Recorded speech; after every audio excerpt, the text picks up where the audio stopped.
Good morning, students. Today we will discuss as about 10 phylums. మనం first క్లాస్లో zoology syllabus గురించి introduction గురించి నేర్చుకోవడం జరిగింది. అయితే ఈ క్లాస్లో రిమైనింగ్ ఫైలమ్స్ గురించి టోటల్గా మనం థర్డ్ యూనిట్లో జువాలజీ సిలబస్లో ఉండేటువంటి 10 ఫైలమ్స్ గురించి చెప్పుకోవడం జరుగుతుంది. 10 phylums Porifera, Cnidaria, Ctenophora, Platyhelminthes, Nemathelminthes, Annelida, Arthropoda, Mollusca, Echinodermata, Hemichordata. ఈ 10 ఫైలమ్స్ గురించి మనం 2 days క్లాస్లో మనం నేర్చుకోవడం జరిగింది. అయితే ఈరోజు క్లాస్లో రిమైనింగ్ ఫైలమ్స్ ఆర్థ్రోపోడా గురించి చెప్పుకుందాం. ఆర్థ్రోపోడా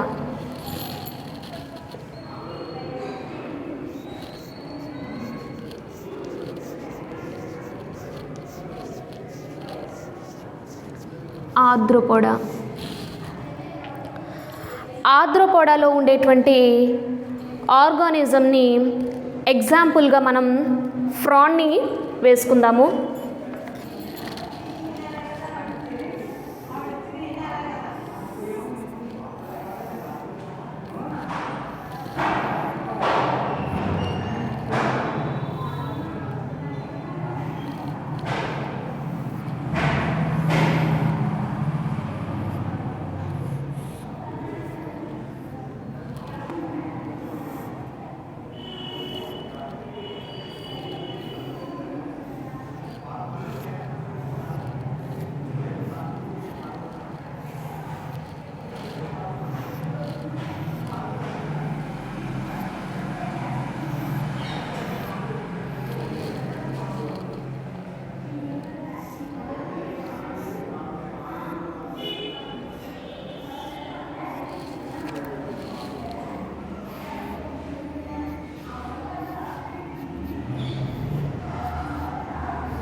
మనం ఫ్రాన్ని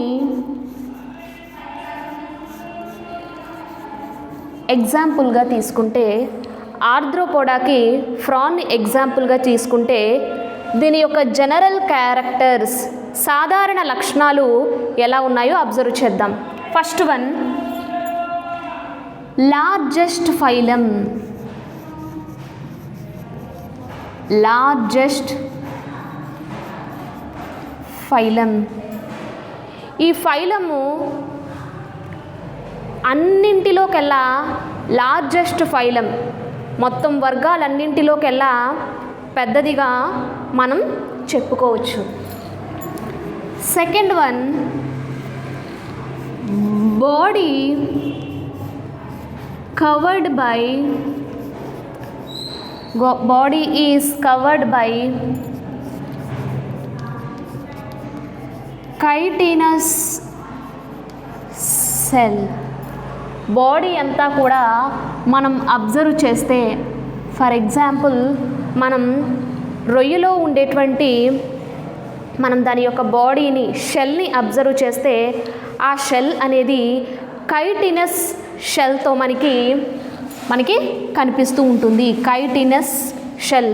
అంటే మనం ఫ్రాన్స్ చేసేటప్పుడు పైన ఒక లేయర్ లాంటిది తీసేస్తాం కదా, అదే కైటినస్ షెల్. నెక్స్ట్ వన్, ఇది ఎగ్జోస్కెలిటన్. కైటినస్ సెల్ అనేది ఎగ్జోస్కెలిటన్. అంటే ఎగ్జోస్కెలిటల్ కింద మనకి కైటినస్ సెల్ అనేది ప్రొటెక్ట్ చేస్తూ ఉంటుంది.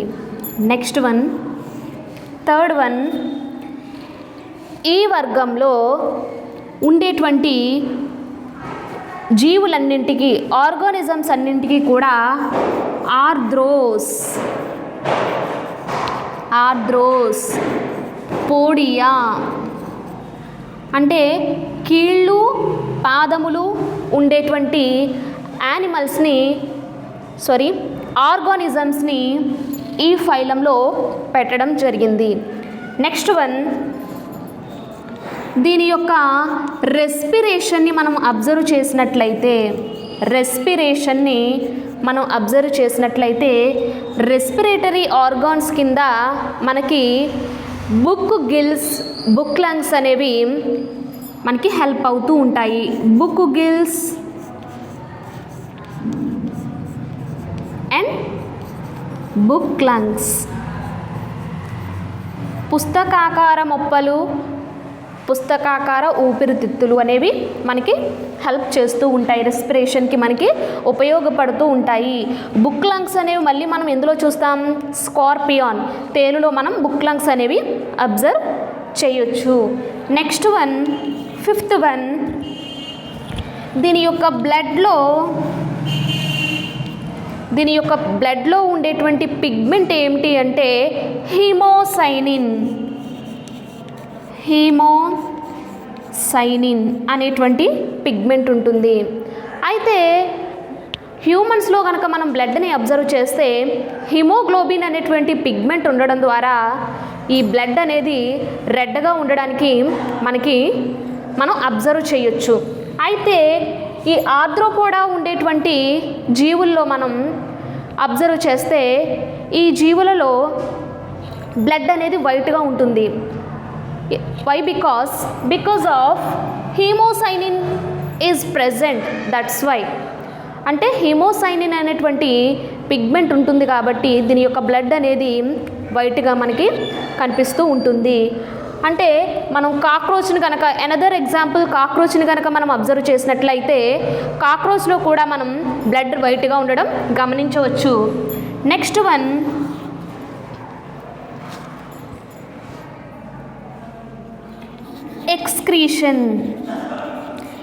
ఎక్స్క్రీషన్ కనుక మనం అబ్జర్వ్ చేస్తే ఈ ఆర్థ్రోపోడా వర్గపు జీవులలో మనకి మాల్పీజియన్ ట్యూబ్యూల్స్,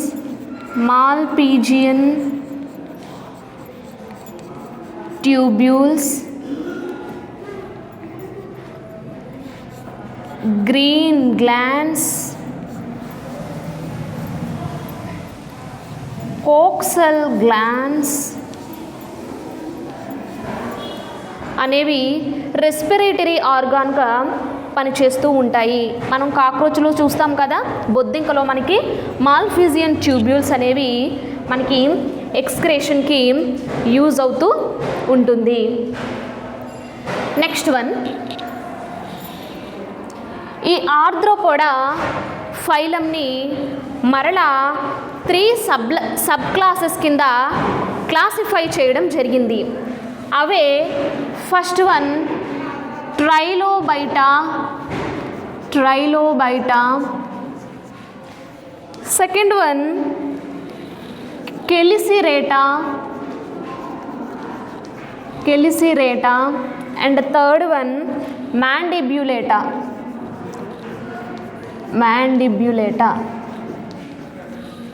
అయితే ఈ ఆర్థ్రోపోడా ఫైలంని 3 సబ్ క్లాసెస్గా డివైడ్ చేయడం జరిగింది. ట్రైలోబైటా, కెలిసెరేటా, మాండిబ్యులేటా. మనం ఈ ఆర్థ్రోపోడా ఫైలంకి ఎగ్జాంపుల్గా క్రస్టేషియా అంటే ఫ్రాన్ తీసుకోవచ్చు. ఎరాక్నిడాలో తేలును మనం స్కార్పియోని ఎగ్జాంపుల్గా తీసుకోవచ్చు. నెక్స్ట్ వన్ ఇన్సెక్ట్స్లో అంటే ఇవన్నీ కూడా సబ్ ఫైలమ్స్. క్రస్టేషియాలో మనం ఫ్రాన్ని ఎగ్జాంపుల్గా తీసుకోవచ్చు. ఎరాక్నిడాలో స్కార్పియాన్ తేలును ఎగ్జాంపుల్గా తీసుకోవచ్చు. నెక్స్ట్ వన్ ఇన్సెక్ట్స్లో మనం పెరిప్లానేటా మీన్స్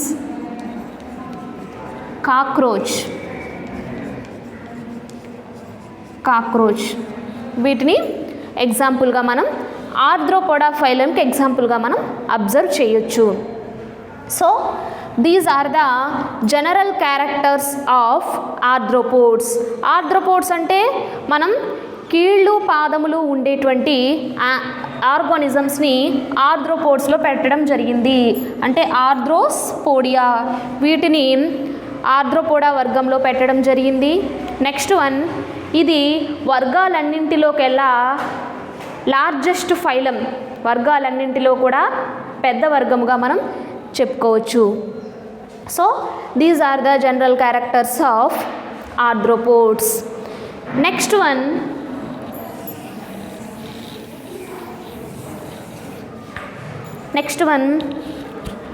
మొలస్కా.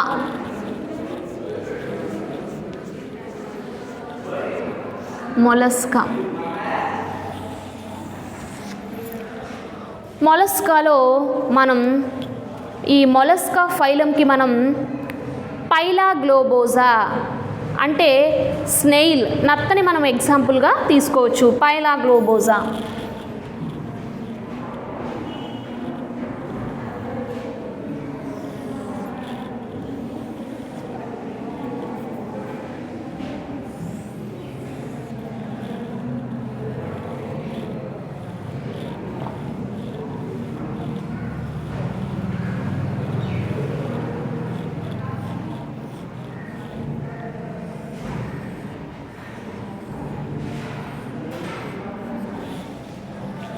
దీని యొక్క సైంటిఫిక్ నేమ్ ఏంటి అంటే పైలాగ్లోబోజా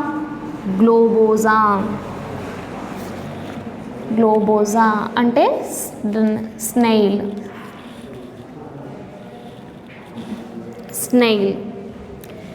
దీని యొక్క జనరల్ క్యారెక్టర్స్ ఆఫ్ మొలస్కా వర్గపు జీవుల యొక్క సాధారణ లక్షణాలను మనం అబ్జర్వ్ చేసినట్లయితే ఇది సెకండ్ లార్జెస్ట్ ఫైలం అంటే రెండవ అతిపెద్ద వర్గముగా మొలస్కా వర్గపు జీవులను చెప్పుకోవడం జరుగుతుంది. Next one body is covered by calcium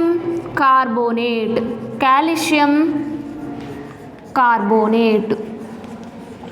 అంటే మనం నత్తలో కనుక మనం అబ్జర్వ్ చేస్తే బాడీ అనేది ఒక షెల్ని పోలి ఉంటుంది.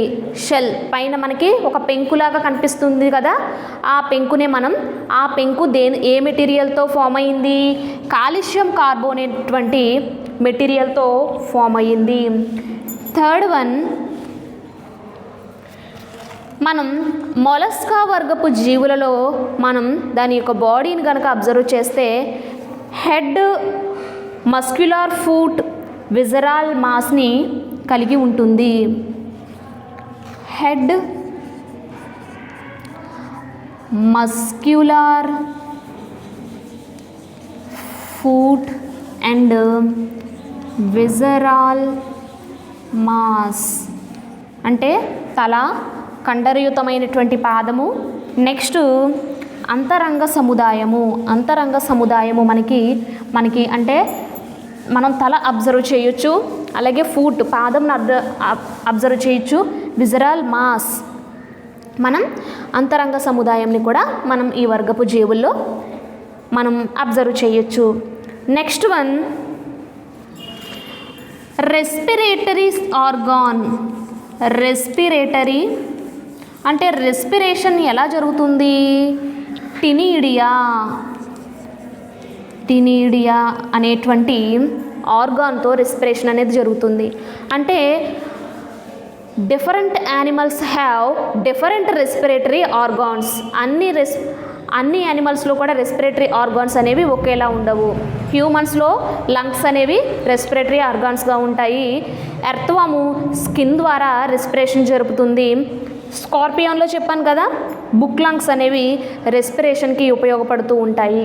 అలాగే మనకి ఈ మొలస్కా ఫైలంలో ఉండేటువంటి ఆర్గానిజం రెస్పిరేషన్ ఎలా జరుగుతుంది? టినియడియా ద్వారా రెస్పిరేషన్ అనేది జరుగుతుంది. ఫిఫ్త్ వన్ ఎక్స్క్రేషన్ కూడా మనకి టినిడియా ద్వారా ఎక్స్క్రేషన్ అనేది జరుగుతుంది. నెక్స్ట్ వన్ బ్లడ్ని కనుక మనం అబ్జర్వ్ చేస్తే మనం పైలా గ్లోబోజాలో మనం బ్లడ్ని అబ్జర్వ్ చేస్తే దాని యొక్క బ్లడ్ అనేది రెడ్గా ఉంటుందా? రెడ్గా కనిపించదు. వైట్ అండ్ బ్లూయిష్గా మనకి బ్లడ్ అనేది కనిపిస్తూ ఉంటుంది. అంటే మనకి హీమోసైనిన్ అనేటువంటి పిగ్మెంట్ ఉండడం బట్టి మనకి బ్లడ్ అనేది ఆ కలర్లో మనకి కనిపిస్తూ ఉంటుంది. Seventh one file like structure ఎక్కడ ఉంటుంది? ఫైల్ లైక్ స్ట్రక్చర్ అనేది బక్కల్ క్యావిటీలో మనకి ఫైల్ లైక్ స్ట్రక్చర్ ఉంటుంది. ఆ ఫైల్ లైక్ స్ట్రక్చర్ని ఏమంటాం? రాడ్జులా అంటాం. దీని యొక్క పని ఏంటి? రాడ్జులా యొక్క పని ఫుడ్ని క్యాప్చర్ చేయడానికి, అలాగే ఫుడ్ని బ్రేక్ చేసి స్మాల్ మాలిక్యూల్స్ కింద విడగొట్టడానికి ఈ రాడ్జులా అనేటువంటి ఆర్గాన్ అనేది బక్కల్ క్యావిటీలో మనకి మొలస్కా వర్గపు జీవులలో కనిపించడం జరుగుతుంది. Next one. సో ఇవన్నీ కూడా మొలస్కా వర్గపు జీవుల యొక్క సాధారణ లక్షణాలు. వీటిని మరలా ఎలా క్లాసిఫై చేశారు? సెవెన్ సబ్ క్లాసెస్ కింద క్లాసిఫై చేయడం జరిగింది. అవేంటి అంటే ఎప్లాకోఫోరా,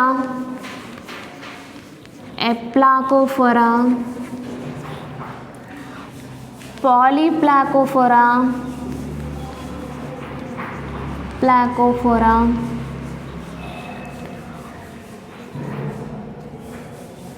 మోనోప్లాకోఫోరా,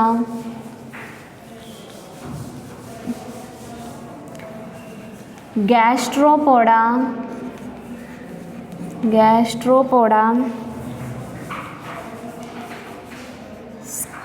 స్కాఫోపోడా.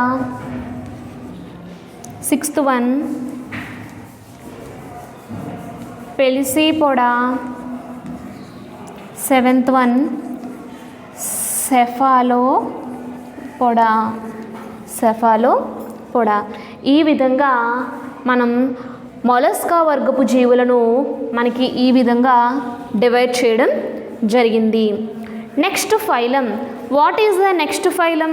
మనం బాగా గుర్తుపెట్టుకోవాలి. 10 ఫైలమ్స్ కూడా మనకి నోటెడ్ అయిపోవాలి. Next phylum ఇకైనోడర్మేటా.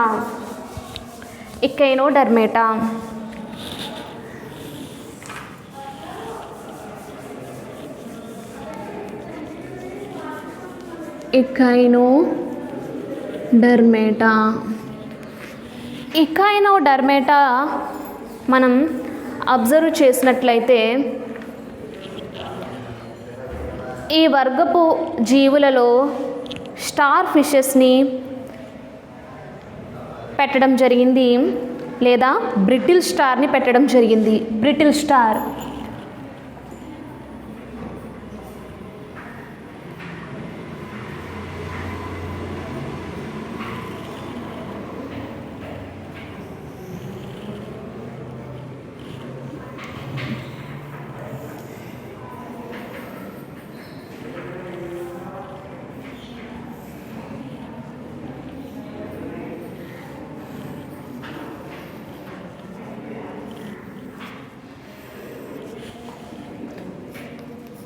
Brittle star, brittle star.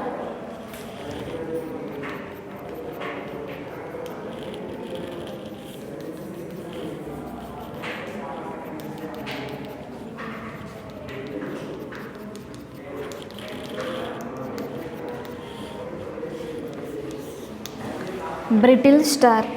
మనం ఇకైనోడర్మేటా వర్గపు జీవుల యొక్క జనరల్ క్యారెక్టర్స్ మనం అబ్జర్వ్ చేసినట్లయితే ఫస్ట్ వన్, ఇవన్నీ కూడా మెరైన్ ఆర్గానిజమ్స్.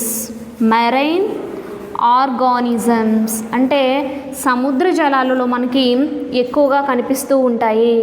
నెక్స్ట్ వన్, దీని యొక్క స్కిన్ని కనుక అబ్జర్వ్ చేస్తే మనకి స్కిన్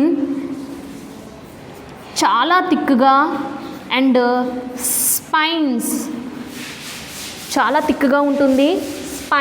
స్పైన్స్ అంటే ఇలా కంటకాలను కలిగి ఉంటుంది, స్పైన్స్ని కలిగి ఉంటుంది. థర్డ్ వన్, దీని యొక్క లోపల మనం వాటర్ వాస్క్యులర్ సిస్టమ్ అబ్జర్వ్ చేస్తే, అంటే లోపల మనకి వాటర్ వాస్క్యులర్ సిస్టమ్ ఉంటుంది. వాటర్ వాస్క్యులర్ సిస్టమ్ అబ్జర్వ్ చేస్తే సిస్టమ్ అనేది దేన్ని కలిగి ఉంటుంది? Ambulacral system. Ambulacral system. Water vascular system ఎందుకు హెల్ప్ అవుతుంది? With the help of locomotion. With the help of locomotion అంటే ఈ లోకోమోషన్కి అంటే చలనానికి, అలాగే ఫుడ్ అనేది క్యాప్చర్ చేయడానికి మనకి ఈ వాటర్ వాస్క్యులర్ సిస్టమ్ అనేది మనకి యూజ్ అవుతూ ఉంటుంది. ఫోర్త్ వన్, దీని యొక్క రీప్రొడక్షన్ చూసుకున్నట్లయితే రీప్రొడక్షన్ అబ్జర్వ్ చేస్తే ఇంటర్నల్ రీప్రొడక్షన్ అనేది జరుగుతుంది. అంటే అంతర ఫలదీకరణం ఇందులో జరుగుతుంది. అయితే మనం దీన్ని 2 సబ్ ఫైలమ్స్ కింద, అంటే ఈ ఎకేనోడర్మేటా జీవులను 2 సబ్ ఫైలమ్స్ కింద డివైడ్ చేయడం జరిగింది. 2 సబ్ ఫైలమ్స్. First one పెల్మటోజోవా.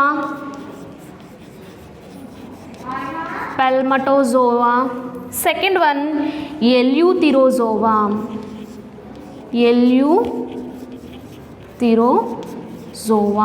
అంటే 2 సబ్ ఫైలమ్స్ కింద ఎకేనోడర్మేటా వర్గపు జీవులను డివైడ్ చేయడం జరిగింది.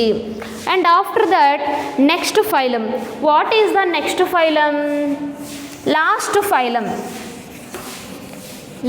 Phylum. What is the last phylum? Hemichordata.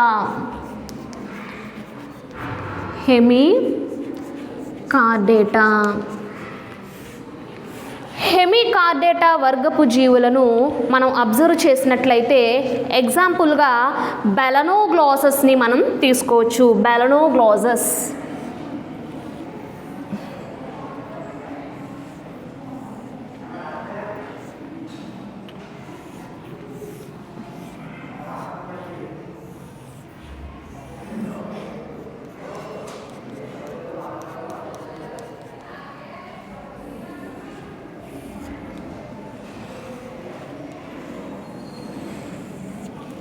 బెలనోగ్లాసస్. Collar, trunk. దీని యొక్క బాడీని అబ్జర్వ్ చేసినట్లయితే body is divided collar and trunk. Body అనేది రెండుగా మనకి డివైడ్ అయి ఉంది, collar and trunk. Second one warm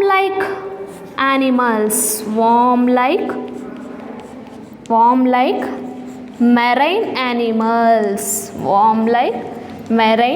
animals. అంటే సముద్ర జలాలలో నివసించేటువంటి వార్మ్స్ ఎర్త్వాము, నీరిస్, ఇవన్నీ కూడా వామ్స్, సముద్ర జలాలలో నివసించేటువంటి వామ్స్, పురుగులు అని మనం చెప్పవచ్చు.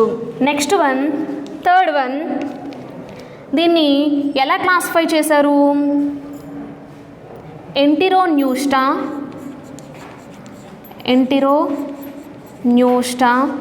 And second one టీరోబ్రాంకియా